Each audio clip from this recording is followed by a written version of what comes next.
అరే మేధావి, హైదరాబాద్ అంతా నిండిపోయిందిరా. ఒక్క అంగళం కూడా ఖాళీ లేకుండా ఇల్లు కట్టేశారా. అస్సలు నేను రాజకీయాలు ఎదిగేసరికి ఏదైనా స్థలం కబ్జా చేయడానికి ఉంటుందంటారా? నాకు భయంగా ఉందిరా.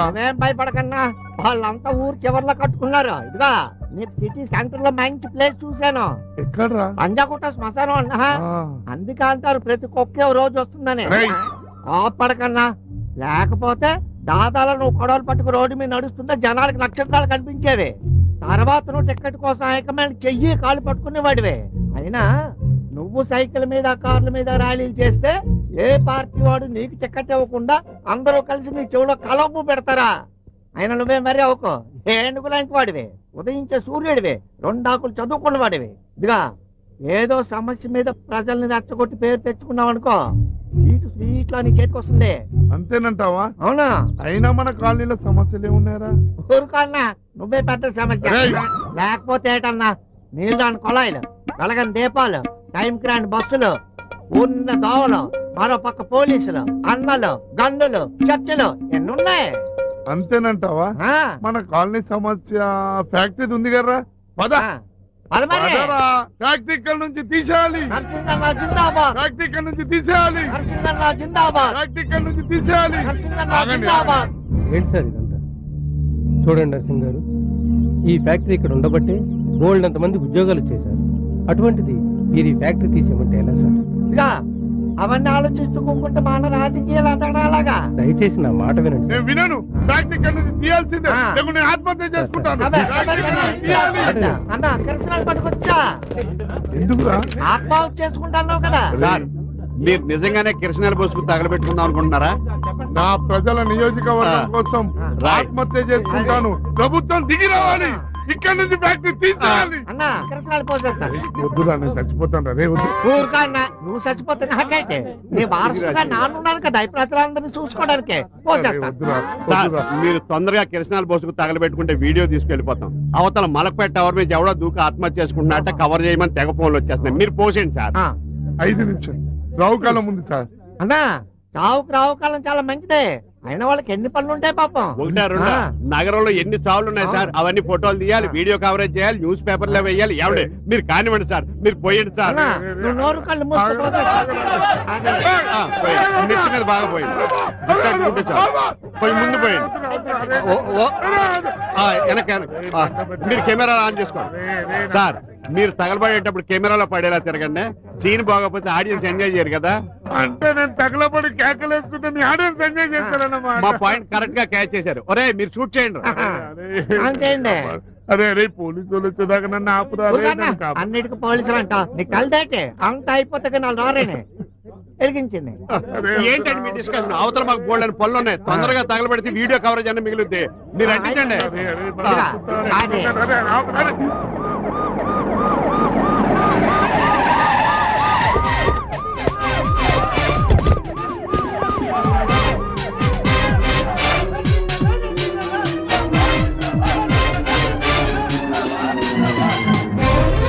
ఆగరా, పోలీసు వాళ్ళు వచ్చారు. ఆగరా రే. కానిస్టేబుల్, అక్కడ వారెవరో ఆత్మహత్య చేసుకోవడానికి ప్రయత్నిస్తున్నారు, వెళ్ళి తీసుకురా. Okay sir. మీరు కాల్చుకుంటారు లేదా మా టైం వేస్ట్ చేస్తున్నారు సార్. మిమ్మల్ని సిఐ గారు పిలుస్తున్నారు.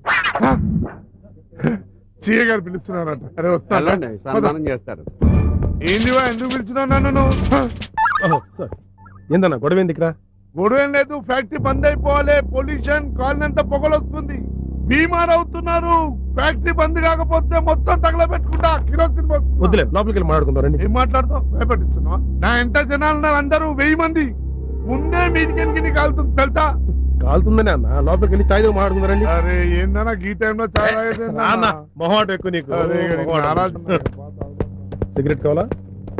కింగ్ సైజ్, చాలా పెద్ద సైజ్.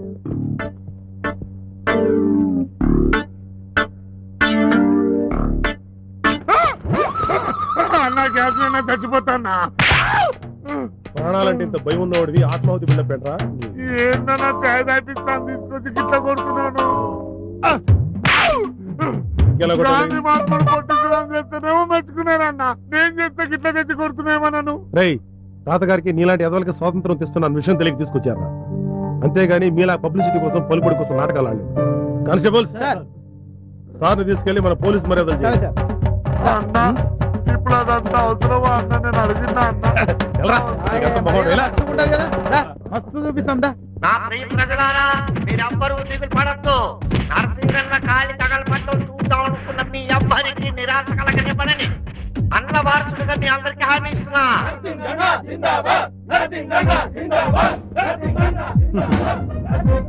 ఏవై మోహన్, పోలీస్ మర్యాద అని చెప్తే సార్కి షర్ట్ కూడా నలుకొని చేశారు. ఎంత ఫీల్ అవుతాడు చెప్పు. సారీ నరసింహ. చెట్టు నలగలేదు కానీ నా బొక్కలు నలిగిపోయినాయి సార్. ఇంకెప్పుడైనా ఆత్మాహుతులు కాల్చుకోవడాలు వీడి కూడా కాలువదు సార్. నర్సింగ్ గారు మళ్ళీ ఫ్యూచర్ లో ఇలాంటి ప్రోగ్రామ్స్ మీరేమన్నా అమ్మతో సార్ మళ్ళీ ప్రోగ్రాంలు పెట్టుకోండి సార్. మళ్ళీ ప్రోగ్రాంలు చూడు నర్సింగ్, ఇంకొకసారి ఇలాంటి ఆత్మాహుతి బిల్డప్లు ఇచ్చామంటే నిజంగానే ఎన్కౌంటర్ చేస్తాం సార్. ఎలా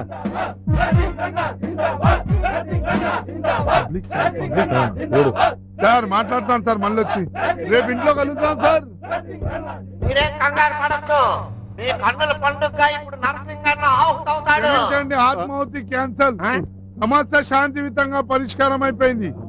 ఏయ్ పోండ్రా, పోండ్రా బై పోండి. ఏయ్, మన బ్యాడ్ లెక్క అనుకుందాం. మలకపేట ఇలాంటి కవర్ చేయండి. ఆడి ఇడికిలాగా అయితే ఇంటికి వెళ్ళిపోండి. పట్టుకెళ్ళి ఇలాగైతే నేనెప్పుడు వారసులు అవుతానన్నా? నువ్వు కాల్చుకో. ఈయన వారసుడు అవుతాడు. సిఐ బాగా కొల్లబడిసాడా? ఊళ్ళో పడవడం ఏంది? టీ తాగిపించిండు, శాంతియుతంగా పరిష్కారం చేసిండు. ఆ పోలీసు వాళ్ళు శాంతియుత పరిష్కారం అంటే నాకు బాగా తెలుసు. అవును, ఎందుకు ఈ డ్రామా? ఇదిగా, మా వాడు రాజకీయాలు బాగా ఎదిగిపోవాలనుకున్నాడు. ఈ ఐడియా నేనే ఇచ్చాను. ఓరి తింగరళ్ళారా, రాజకీయంగా ఎదగాలంటే డబ్బు ఉండాలి, మంచి పేరు ఉండాలని ఎవడు చెప్పాడ్రా మీకు? చూడండి, ఈ ప్రపంచమే పెద్ద సినిమాలు. ఆ పైన కూర్చున్నారే, బాల్కనీ ఆ అందులో చాలా మంది మేధావులు ఉంటారు. వీళ్ళ ప్రపంచంలో అన్ని విషయాలు తెలుసుకుంటారు, టీవీలు చూస్తారు, అన్ని పేపర్లు చదువుతారు. కానీ ఎలక్షన్ టైంలో పాపం ఓటైనాక రాకుండా క్రికెట్ మ్యాచ్ చూస్తూ కాలక్షేపం చేస్తూ గడిపేస్తుంటారు. అదేంటండి అని అడిగితే this country spoiled, no use అని ఇంగ్లీష్ లో ఏదేదో అంటారు. వీళ్ళు మనకు నో యూజ్. ఈ కింద జనం ఉన్నారే, మన జనం. వీళ్ళే దేశానికి వెన్నెముక. అమాయకులు నాయకులు ఏదేదో చేసేస్తారని ఎలక్షన్ టైంలో వాళ్ళు ఇచ్చే సారా ప్యాకెట్కి 100 రూపాయల నోటికి అమ్ముడైపోయి ఓట్లేసేసి వాళ్ళని నెగ్గించేస్తారు. మనకు కావాల్సింది వీళ్ళే. వీళ్ళకి చదివించుకోవడానికి నువ్వు డబ్బు సంపాదించాలి. అది బాగానే ఉంది. ఈ మధ్యన కూర్చున్న వాళ్ళ సంగతి అయితే వాళ్ళు పైకి చూసి కిందకి చూసి మెళ్ళని పెట్టి కోమాలో ఉండిపోయారు. వాళ్ళు కోమాలోంచి వస్తేనే ప్రజాస్వామ్యం వర్కౌట్ అయ్యేది. వీళ్ళు అందులోంచి వస్తారనే గ్యారంటీ లేదు. సో మనకు టెన్షన్ లేదు. అయితే మీరు ఫైనల్ గా ఏమంటున్నారు? నువ్వు దొరికినట్టు మోసం చేసి డబ్బులు సంపాదించి లీడర్ అయిపో. ఒక్కసారి లీడర్ అయ్యావంటే డబ్బులు సంపాదించడం నిమిషాల మీద పని. నేను చీటింగ్ లో పెద్ద ఎక్స్పర్ట్. నువ్వు సరైన బకరాన్ని తీసుకురా, నీ కమిషన్ నువ్వు తీసుకో, మిగిలిందే నేను తీసుకుంటాను. ఇదిగో నా విజిటింగ్ కార్డు. ఇది క్రెడిట్ కార్డు కాదు. ఏం తమ్మి డల్ గా ఉన్నావు? ఆ సూర్యంగా నేను మోసం చేసినట్ట కదా, అది చూసుకోమంటావా? వదిలే నరసింహ, వాడి పాపాన వాడే పోతాడులే. అయినా అది కాదు కానీ తమ్మి, నీకు బిజినెస్ కు యూజ్ అయ్యే ఒక మనిషిని కల్పిస్తా తమ్మి. దా తమ్మి దా.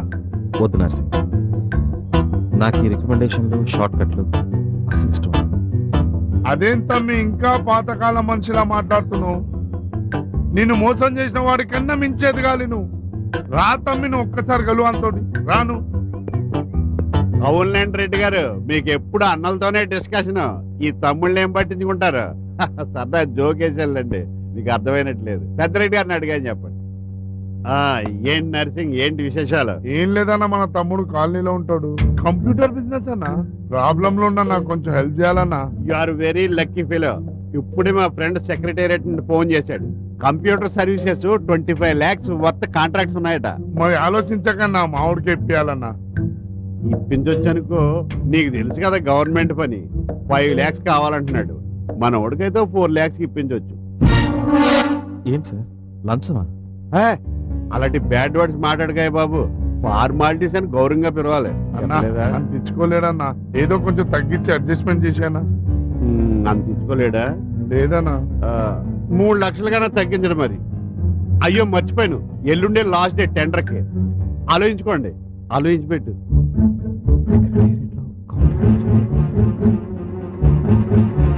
Sir, I will try sir, I will try. లైన్లో పెట్టు. వస్తానన్నా. నువ్వు బిజినెస్ కి పనికిరావు. ఓ పని చెయ్యి, నా మాట విను. నీ షాప్ నాకు అమ్మేసి నా దగ్గర జాబ్ లో జాయిన్ అయిపోరా. నిన్ను మోసం చేసిన వాడి కన్నా మించేది కాదు నువ్వు. 3 లక్షలు కన్నా తగ్గించడం మరి. ఈ చీటెడ్ నా పెళ్ళాం పిల్లలు ఇరుకింట్లో ఉండడం నాకు అస్సలు ఇష్టం ఉండదు. ఇదే నా సామ్రాజ్యం, దీనికి నేనే రాజుని, నువ్వు రాణివి. ఎల్లుండే లాస్ట్ డే టెండర్కి. ఏమండి భోజనానికి రండి. వస్తున్నా.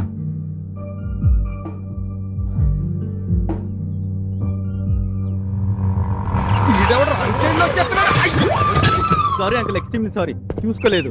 చూసుకోరా, నువ్వే కాదు వెనకమాల ఆడపిల్ల కూర్చుంటే ఏ ఎదవా చూసుకోడు, తప్పకుండా హీరోలైపోతారు కదా మరి. Sorry uncle. అలా ముఖానికి టెర్రరిస్టుల గుడ్డ కప్పేసుకుని కన్న అమ్మా నాన్న ఎదురొచ్చిన గుర్తుపట్టలేనట్టుగా తయారైపోయి మగాళ్ళ బళ్ళ వెనకాల కూర్చుని వెనకాల నుంచి అలా కిర్రెక్కించేయండి, జనాభా సమస్య ఆటోమేటిక్ గా తగ్గిపోతుంది. వదిలేయండి అంకుల్. అలా వదిలేసే రకం కాదు చలపతి. 500 వదులుతాను. 500? మరి నా బండికైన డ్యామేజ్ ఎవడిస్తాడు? నీ బాబిస్తాడా? నా దగ్గర 400 ఉన్నాయి. ఆహా, జేబులో డబ్బులు ఉండవు కానీ సంపాదన ఉండదు, కానీ గర్ల్ ఫ్రెండ్స్ కావాలి. గర్ల్ ఫ్రెండ్స్ అయ్యా చలపతిరావు గారు ధర్మవడ్డీలాగా దర్శనమిచ్చారు. మీ అమ్మాయికి బ్రహ్మాండమైన సంబంధాలు తీసుకొచ్చానండి. నువ్వు బ్రహ్మాండం అని చెప్పి తీసుకొచ్చిన సంబంధాలు అన్ని దిక్కుమాల సంబంధాలు. అలా కోప్పడకండి, మీరే చూద్దరు కానీ రండి. మెల్లగా. ఏ ఫోటోలు తెచ్చినా ఏది సెట్ అయి అవట్లేదు. కోపగించకండి. దున్నపోతుల్లా పిల్లల్ని మేపి వాళ్ళకు డొనేషన్లు కట్టి ఇంజనీరింగ్లు MBAలు చదివించి మీకు ఫ్రీగా ఇవ్వాలంటే కొంచెం బాధగానే ఉంటుంది. అందులో తమర కూతురు గారిని పెళ్లి చేసుకోవడం అంటే చావుతో సమానం అని శాస్త్రాలు ఘోషిస్తున్నాయి. మ్యాటర్కి రండి. వస్తున్నా, అక్కడికే వస్తున్నా. పిల్లాడికి లక్షణంగా ఇన్సూరెన్స్ చేయించి ఇంటికి తెచ్చుకోండి, ఇంతకంటే బాగా వర్కౌట్ అవుతుంది.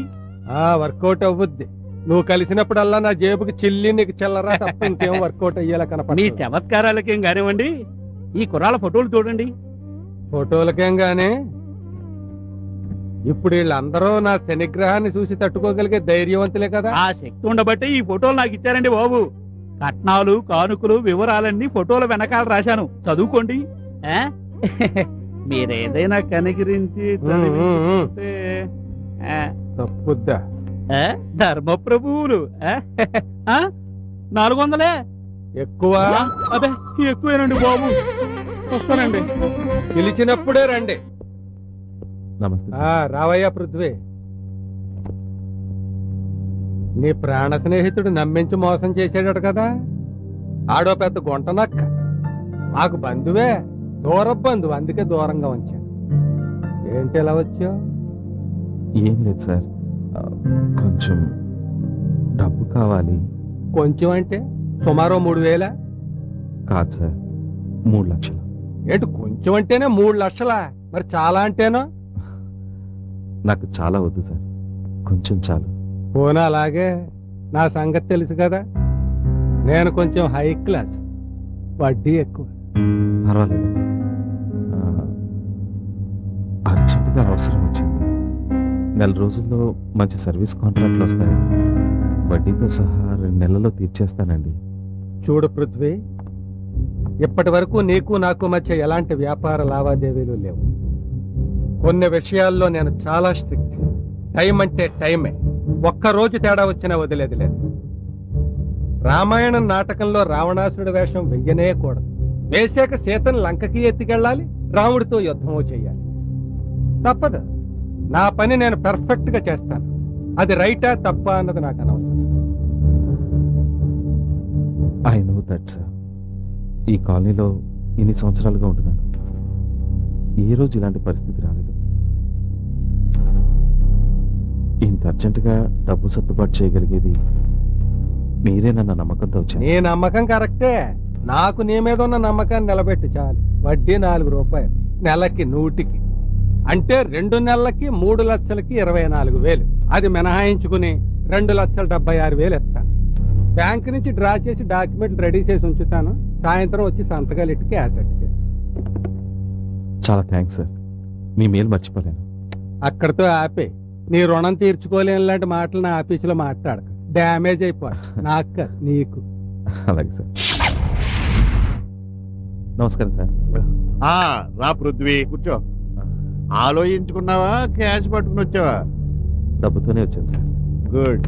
సార్ ఎంతో కష్టపడి ఈ డబ్బు సర్దుబాటు చేశాను. ఇలా చేస్తున్నందుకు ఆ. మనసులో ఎంతో బాధగా ఉంది. అయినా పర్వాలేదు సార్. సెక్రటేరియట్ లో నాకు కాంట్రాక్ట్ వస్తే నా లైఫ్ మారిపోతుంది. పృథ్వీ ఈ డబ్బు గురించి మర్చిపో. సార్ ఆహా, నేను చూసుకుంటాను కదా. ఓ నెల రోజుల్లో ఈ కాంట్రాక్ట్ నీదవుద్ది. పార్టీ చేసుకుందామా? ఓ పెగ్గాయి. సార్ వద్దు సార్, ఆ. వద్దు సార్.